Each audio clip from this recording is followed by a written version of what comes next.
할렐루야. 3월 16일 새벽 기도 말씀을 시작하도록 하겠습니다. 오늘 말씀은 이사야 6장 8절의 말씀입니다. 이사야 6장 8절의 말씀 제가 봉독하겠습니다. 내가 또 주의 목소리를 들으니 주께서 이르시되 내가 누구를 보내며 누가 우리를 위하여 갈꼬 하시니 그때에 내가 이르되 내가 여기 있나이다 나를 보내소서 하였더니. 아멘. 오늘 말씀은 주님 제가 여기 있습니다 라는 제목으로 나누겠습니다. 하나님은 우리를 자녀로 삼아 주셨습니다. 그리고 또한 우리를 주의 일꾼으로 불러주셨습니다. 하나님께서 가장 기뻐하시는 일은 뭐니 해도 하나님을 영화롭게 하며 생명을 구하는 것입니다. 영원히 지옥불에 떨어지는 것이 아니라 주님과 함께 천국으로 인도하는 것입니다. 그것은 교회를 통해서 이루어지고 있습니다. 하나님의 교회는 지상 명령을 감당하기 위해 많은 일꾼들을 필요로 하고 있습니다. 예를 들면 예배를 위해서, 또 주일학교 교육을 위해서, 전도를 위해서, 친교를 위해서, 찬양과 또 봉사와 섬김을 위해 많은 주의 일꾼들이 필요로 합니다. 이러한 일들은 사명 또는 소명이라고 할 수 있겠습니다.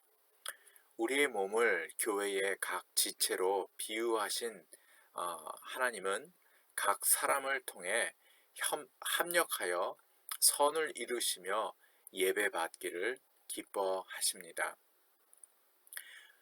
우리 모두는 각자의 은사가 다르듯이 다른 소명을 갖고 있습니다.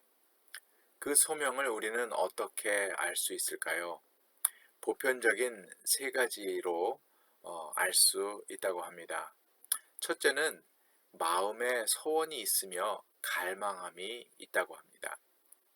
두 번째는 그 일을 할 때에 기쁨을 느끼는가에 따라 우리는 소명을 확인할 수 있습니다. 세 번째로 그 일을 이루도록 환경이 이루어지고 있는가에 우리는 하나님께서 우리에게 맡기시는 소명을 확인할 수 있다고 합니다. 성경에서 인물들 중에는 전혀 기대하지 못했던 그런 일들을 하나님이 맡기셔서 쓰임받는 그런 종의 모습의 일들이 많이 있습니다. 그 중에 첫 번째가 모세이죠. 애굽의 왕자로 자라며 애굽의 학수를 다 배워 그 말과 행사가 능하더라 라고 사도행전 7장에 말하고 있습니다. 그럼에도 불구하고 하나님께서 그를 직접 불러서 이스라엘 백성을 구하러 애굽으로 가라고 했을 때에 그는 자신을 연약하고 자격이 안 된다고 거절합니다. 하나님이 직접 기적을 보여주시며 말씀하시는데도 말입니다. 타지 않는 불붙은 떨기 나무로 또 지팡이를 뱀으로 변하게 보여주시고 또 손을 문둥병으로 만드셨다가 고치시는 기적을 보이시며 내가 나 스스로 있는 하나님이며 내가 너와 함께 한다고 말씀하시는데도 모세는 주여 보낼 만한 자를 보내소서라고 거절합니다. 근데 하나님께서 화를 내시고 그리고 그를 위해 형 아론을 그의 대변인으로 함께 보내기로 결정하셨습니다. 그리고 모세에게 엄청난 권한을 주셨습니다. 16절에 보면 너는 그에게 하나님같이 되리라 라는 말씀으로 하시고 그제서야 모세는 하나님께 순종하게 됩니다. 참으로 자존감이 낮아져 있던 한 인간의 모습을 볼 수 있습니다. 또한 참으로 믿음이 연약한 사람임을 볼 수 있습니다. 그럼에도 불구하고 하나님은 그를 위대한 지도자로 사용하셨습니다. 하나님은 자신만만한 자를 사용하시기보다는 자신 없는 사람들을 많이 사용하셨습니다. 두 번째는 이사야입니다. 그는 성전에서 소명을 받았습니다. 그의 소명은 환상 가운데 하나님의 임재를 보게 되었습니다. 그리고는 스스로 죽게 되었다고 탄식합니다. 그 이유는 자신의 입술이 부정함을 알았기 때문입니다. 5절 말씀, 그때에 내가 말하되 화로다 나여 망하게 되었다. 나는 입술이 부정한 백성 중에 거하면서 만군의 왕이신 왕을 배웠음이로다.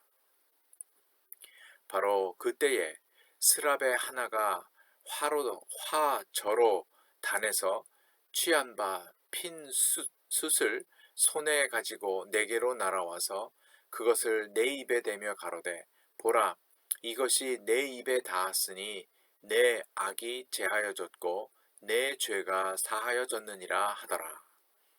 그 후에 이사야는 하나님의 음성을 듣습니다. 내가 누구를 보내며 누가 우리를 위하여 갈꼬? 그때에 이사야가 가로되 내가 여기 있나이다. 나를 보내소서라고 즉각 하나님의 부르심에 순종합니다. 이사야의 소명에 대한 반응은 회개와 함께 한 즉각적인 순종이었습니다. 이 두 믿음의 선배들의 기록을 통해 우리는 도전과 위로를 얻을 수 있습니다. 모세의 믿음의 성향은 주님, 저 부족합니다. 저 자신 없습니다. 아버지가 주시는 능력이 없이는 제가 할 수 없습니다. 그러했고요. 이사야는 허물 많은 죄인을 불러주시고 구원하여 주신 주님, 제가 가겠습니다. 나를 보내소서. 주님, 내가 여기 있습니다. 이 말에는 겸손함과 순종과 믿음의 의지가 담겨져 있습니다. 하나님을 경험한 사람은 믿음이 생깁니다. 같은 하나님의 음성을 들은 두 선지자이지만 둘의 태도는 확연히 달랐습니다. 끝까지 자신 없어 하는 자와 불러주시니 감사합니다. 저를 사용하옵소서 하는 사람이 있는가 하면 이스라엘은 광야에서 매일 하나님의 구원의 기적을 보며 40년을 살았음에도 불구하고 하나님을 배반하며 하나님을 원망하고 이방신을 섬기고 조금만 힘들어지면 자신들의 방법으로 자신들의 판단으로 절망하며 하나님에 대한 존재를 잊어버렸습니다. 그런데 사실 이스라엘의 그런 믿음 없음이 바로 우리들의 모습이라 생각됩니다. 조금만 삶이 힘들어지면 낙심하고 짜증내고 싸우는 그러한 우리의 모습, 저의 모습이 아닌가 생각됩니다. 우리 안에 계신 성령님의 임재를 인정하는 저와 여러분 되시기를 바랍니다. 비록 우리가 성령 충만하지 못하여서 하나님의 임재를 느끼지 못한다 할지라도 하나님께서 함께 하신다는 것을 기억하시는 저와 여러분 되시기를 바랍니다. 예수님은 자기를 낮추시고 죽기까지 복종하셨습니다. 그리고 헌신하심으로 아버지의 사역에 순종하셨습니다. 나의 의지와는 상관없이 때로는 내가 원치 않는 길이라 할지라도 하나님의 뜻을 따를 수 있기를 원합니다. 그리고 항상 잊지 말아야 할 것은 끝에 그 일을 이루고 났을 때에 교만하지 말아야 할 것입니다. 내가 이룬 것이 아니라 하나님이 주신 능력과 환경을 통해 이룬 일임을, 그래서 하나님께 영광 돌리는 우리의 삶이 되어야 하겠습니다. 하나님께서 오늘 나로 인하여 영광 받으시기 원하시는 것이 무엇일까 기대하시며 오늘을 맞이하시면 어떨까 합니다. 참고로 현재 우리 세은교회에는 유초등부 교사가 절실히 필요합니다. 1학년부터 6학년까지 있는데 조만간 교사가 전도사님까지 포함해서 3명으로 줄어들게 됩니다. 여러분, 혹시 주님께서 여러분을 부르시고 계시지 않는지 모르겠습니다. 우리에게 능력 주실 분도 하나님이시기 때문에 하나님의 음성을, 부르심을 기대하시기 바랍니다. 오늘도 주의 뜻에 순종하시면서 우리의 삶이 하나님을 기쁘시게 하는 삶의 예배로 살아가는 저와 여러분 되시기를 바랍니다. 기도하겠습니다. 주님, 오늘도 주님의 부르심 앞에 나아갑니다.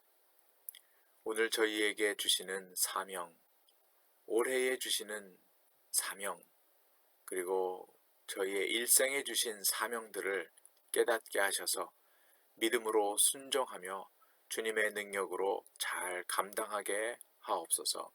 예수님의 이름으로 기도합니다. 아멘.